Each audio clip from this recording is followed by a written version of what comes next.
King Charles, our new monarch, will undergo surgery for an enlarged prostate next week, postponing all his public engagements, while Catherine, the Princess of Wales, has already undergone abdominal surgery yesterday. The princess hasn't been seen in public since Christmas. She'll now remain in hospital for up to 2 weeks, we're told, and has cancelled all public duties until at least Easter in April.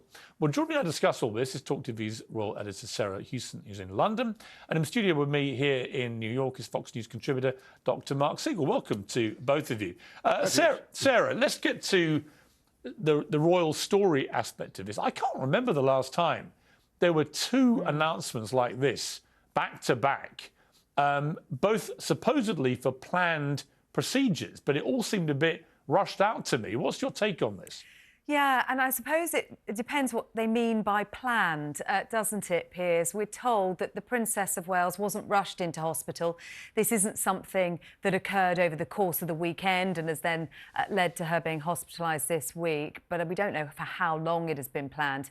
In the King's case, he started to feel symptoms. He then saw a doctor earlier on this week and he received his diagnosis today, and that led to the announcement from Buckingham Palace that he was going to undergo a procedure next week. Now, it's not ideal, is it, for them to have to make two major announcements about the most senior member of the royal family and the second most senior female member of the royal family within an hour and a half of each other. Now, Buckingham Palace stressing that what the King is to undergo next week is very much routine. It is something that many, many men of his age will undergo, and he will undergo it for a short period of time. He'll have a short period of recuperation where engagements will be cancelled. But because of his symptoms, he's actually had to cancel engagements that were due to take place tomorrow and Friday. A much more serious case for the Princess of Wales, because while this was planned surgery and we're told it was successful, a 10 to 14-day stay in hospital, followed by 2 to 3 months of recuperation, tells us that this was major surgery for the Princess of Wales. And we've got the Prince of Wales, William, her husband, also now cancelling engagements and taking time off work to be at his wife's side and also looking after their 3 young children. So a significant impact on the royal family and their ability to go about their duties. Yeah, absolutely. Just turn to Dr. Marc Siegel. From a medical perspective, Charles is obviously a more straightforward situation. He's a man in his 70s. He's got an enlarged prostate. That's not an uncommon condition for men of that age. But the procedure itself, he is the monarch. Will he be put under for this, and what will happen? Absolutely. And by the way, Sarah said it might have happened precipitously. What usually happens is these symptoms accrue over many months or years. Over the age of 70, 80% of men have enlarged prostates. They don't all need procedures. But when the medications fail and it's not stopping it so that you get an easy flow, you have a procedure. And it's all about urine flow with an enlarged prostate. Exactly.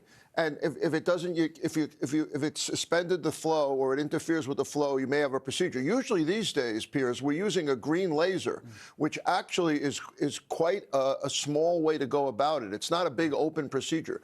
It's through the urethra, but as Sarah just said, it can work and you're done with it in an hour. Maybe you're home the next day. To your point, though, it is done under general anesthesia, right. Generally propofol, which everybody's heard about. That's the Michael Jackson drug. We use that for colonoscopy. For any procedure, but also ketamine. So ketamine, propofol plus ketamine is the usual. Are we going to have King Charles in ketamine storm? Is that the headline next? I hope not. But he will probably go. Why ketamine? What does that? Well, because it puts you under more. Right. Propofol is just a milder, lighter anesthesia. But again, this is an actual procedure. I thought ketamine was an elephant tranquilizer. Initially, absolutely. You have that right. Back in the 70s, that's what they started for.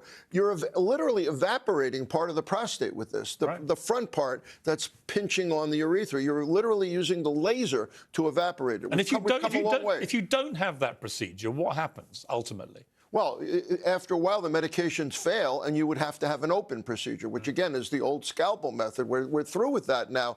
This is a miracle step forward. Will it have any side effects going forward after he's had the procedure? For a few days after, you might have some burning when you urinate, some hesitancy when you urinate, a little bit of pain, but then it gradually responds over a few days. Not like what we're hearing for the princess. Right, so this looks altogether more serious, and the fact we're not being told what it is suggests there's something more serious going on. For someone of 42 and otherwise in very good health, to be in hospital for up to 2 weeks and then have basically 3 months off work, what does that tell you this might be? I'm concerned about this. I like the point that Sarah just made, that it was planned, but what does planned mean? I believe them when they say it's not cancer, so that's a very, very good point.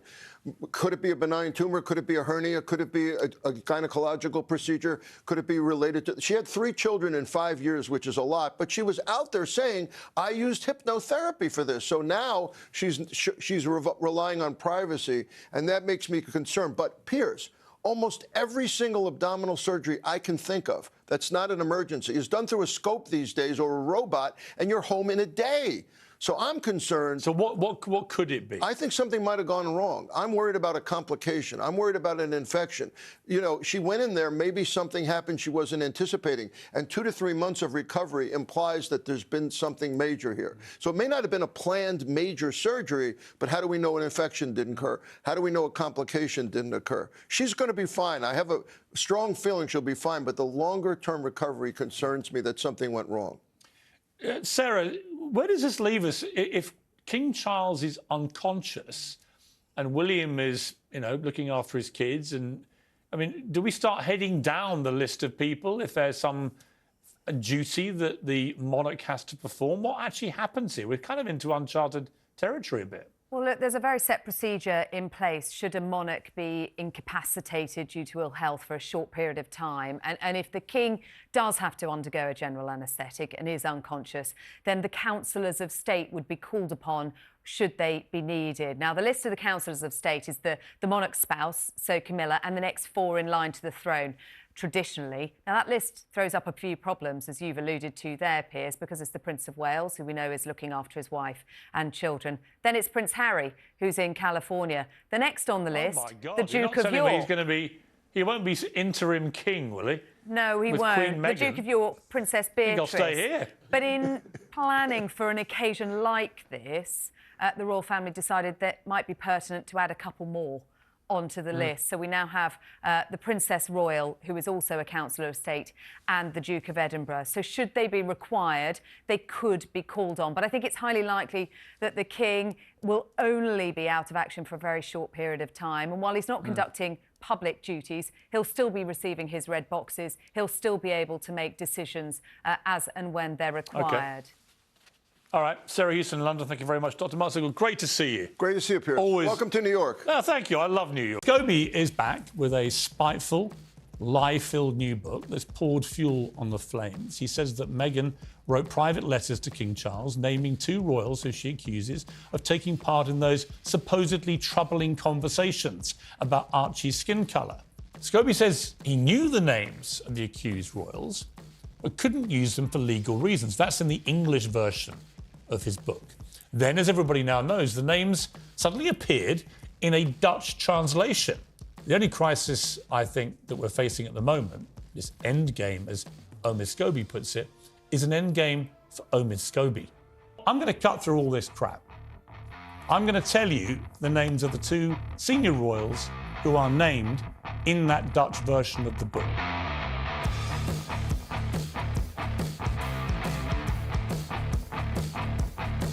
Good evening from London. Welcome to Piers Morgan Uncensored. 2.5 years ago, the Duke and Duchess of Sussex sat down with Oprah Winfrey to air a slew of grievances and claims about the royal family that they had deserted.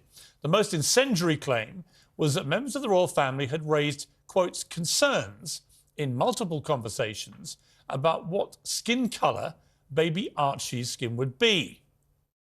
And also concerns and conversations about how dark his skin might be when he's born. What? About how dark your baby is going to be?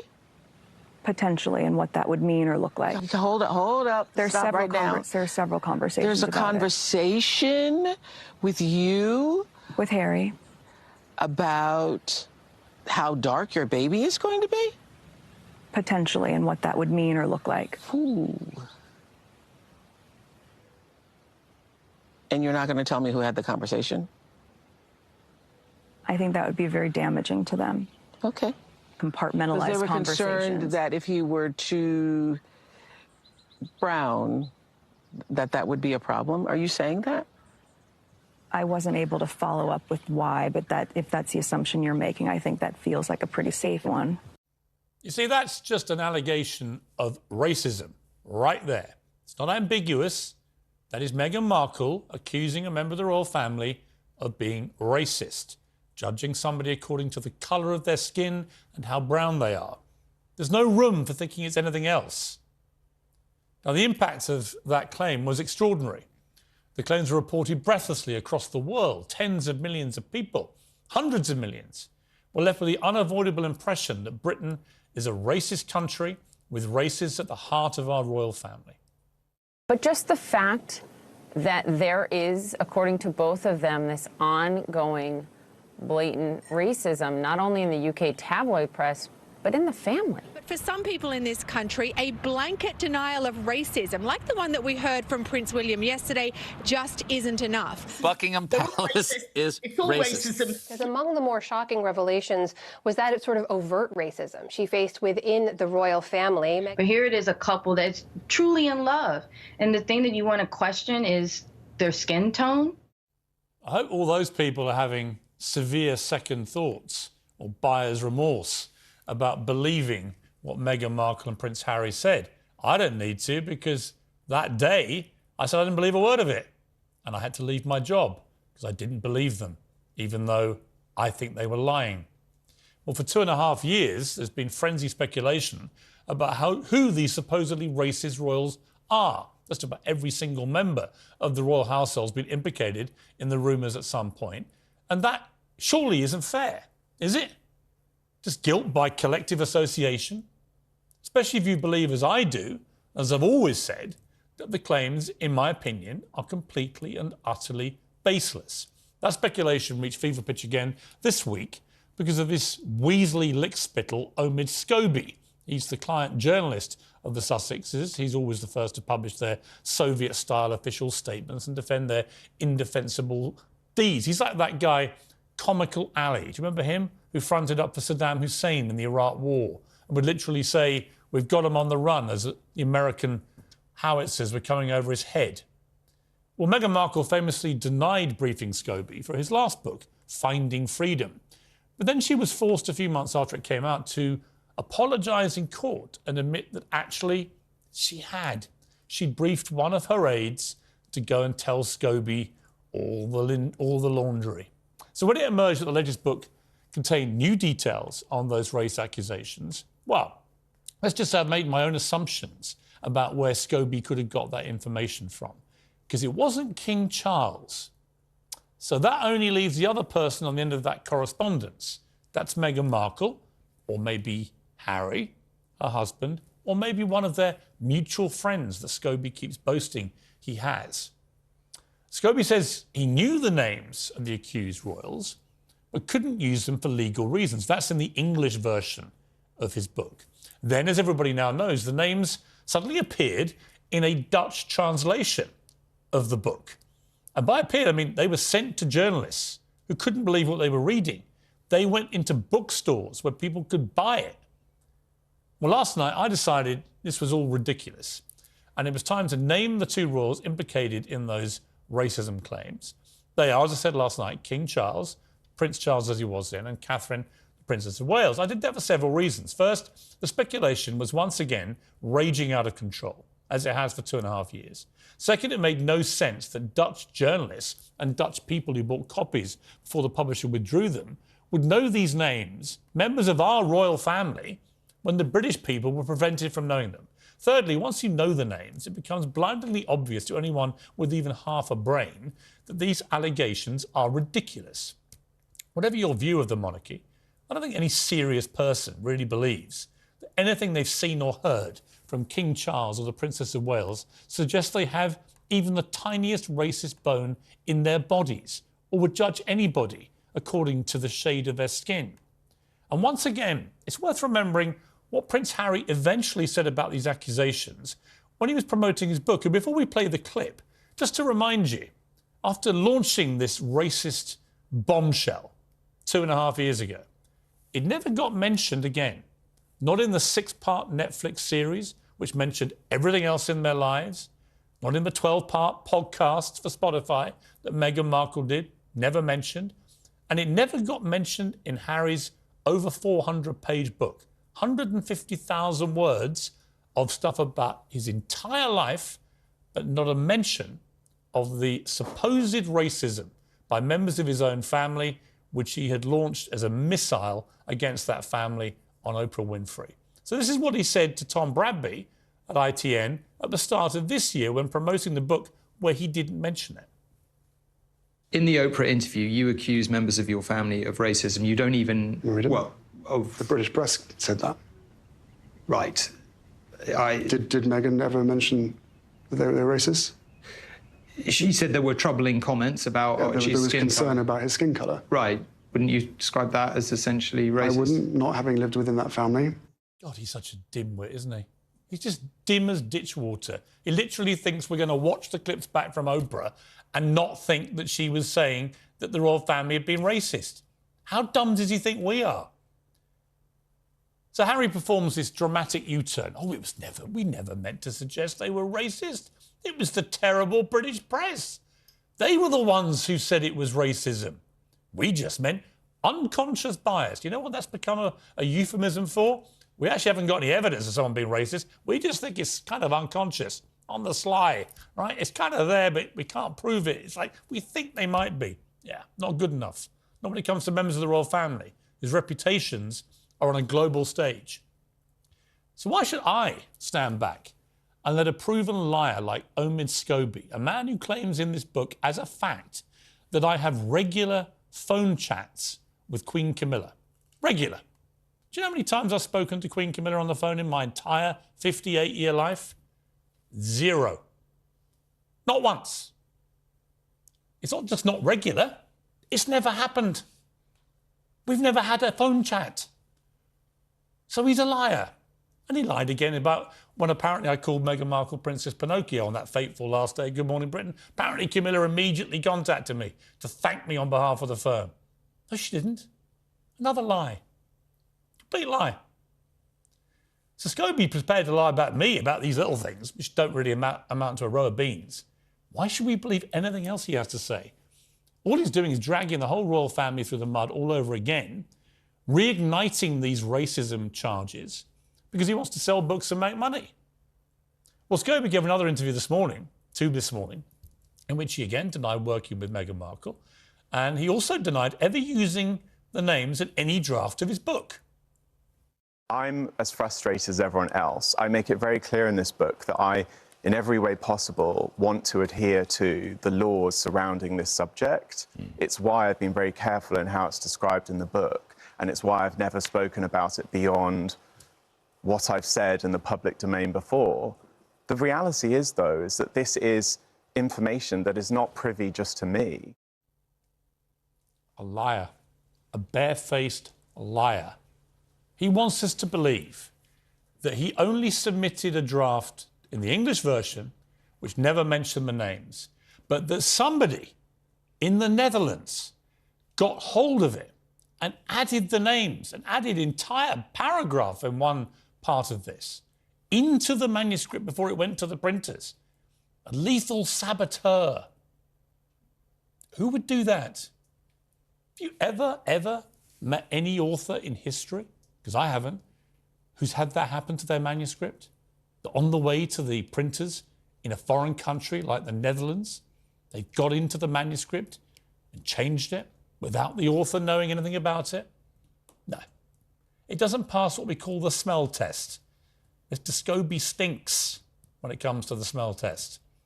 Now, he thinks I'm completely wrong to assume an earlier version of his book included the names and was sent for translation, only for his lawyers to take them out of the final edition, which I think is the most likely explanation.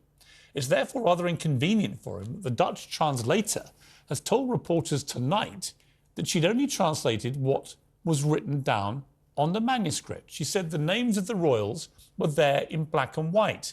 I didn't add them. I just did what I was paid to do, and that was translate the book from English into Dutch. Now, at this point, the deafening silence from Harry and Meghan becomes a little more than deafening, it becomes pretty shameful, because they usually race to condemn and denounce any press reports that we dislike, particularly if it involves any leaks from private correspondence. And Meghan Markle, ironically, was forced to admit that she colluded with Omid Scobie on his last book in a court action she took against a newspaper over private correspondence with her father. So why have they remained so silent about Omid Scobie's lies and also about his leaking of the private correspondence between Meghan Markle and King Charles that contain these names? Is it because they were involved in him getting this information? Is it because, I don't know, the Tooth Fairy came down and did it, or Santa Claus, or, for want of a better third example, Pinocchio? The public can, of course, make their own minds up about all of this. It shouldn't take long. And the same goes for the baseless accusations of royal racism. Nobody, I repeat, really thinks King Charles or the Princess of Wales are racist. Nobody. That's part of the reason, actually, why I decided to put their names out there. It's called lancing the boil. It's called removing what has been a simmering threat deployed by Meghan and Harry and deployed by Omid Scobie as an unspoken threat. We've got these names, and if we don't get what we want, we're going to use them. Well, now they can't do that. I've been at the sharp end of British journalism for 30 years. I've seen royal crises come and go. I remember after Diana died, everybody predicted that was the end of the monarchy. But it wasn't. The monarchy survived and it thrived with our great Queen Elizabeth II. And it's doing so again now with King Charles, who's doing a brilliant job as the head of our great royal family and the head of the great monarchy. The only crisis I think that we're facing at the moment, this end game, as Omid Scobie puts it, is an end game for Omid Scobie. So let me start with you, Tessa. So given you normally park yourself in the defending the indefensible about all things Sussex, what do you think of the Scobie's late, just when it seemed like they were getting off the radar, back comes Scobie with a series of apparently damning revelations about all the royals apart from the two in Montecito. Yeah, from all the extracts that we've had access to and from the interviews that Omid's done in the likes of Paris Match, certainly he's parked his tanks firmly on their lawn. Queen Victoria recommended against royals having friendships, and if Omid was once the Sussex's friend, I bet they could flick him off like slime right now, because the timing's terrible, and I feel that Omid is actually behind the curve on this. While you've moved on a bit, I think, I'll give you credit, and Harry and Meghan, to an extent, I think, after the sort of bomb of the Netflix and the book, have been really quite stum. Omid seems to be sort of stuck in the past. Well, also, he's a liar. And I'll tell you how I know he's a liar, because he writes a bit about me in the book. I know, I was going to ask you about that. I got a copy of the book today, and I just checked, as you do. It's a digital copy. I did a little search. Up I come 3 or 4 times. And on one occasion, he states, as a fact, that I have regular phone conversations with Queen Camilla. For the record, I have never had a single phone conversation with Queen Camilla. Now, he says, as a fact, in his book, that we have regular phone conversations. That I know, personally know, is an absolute lie.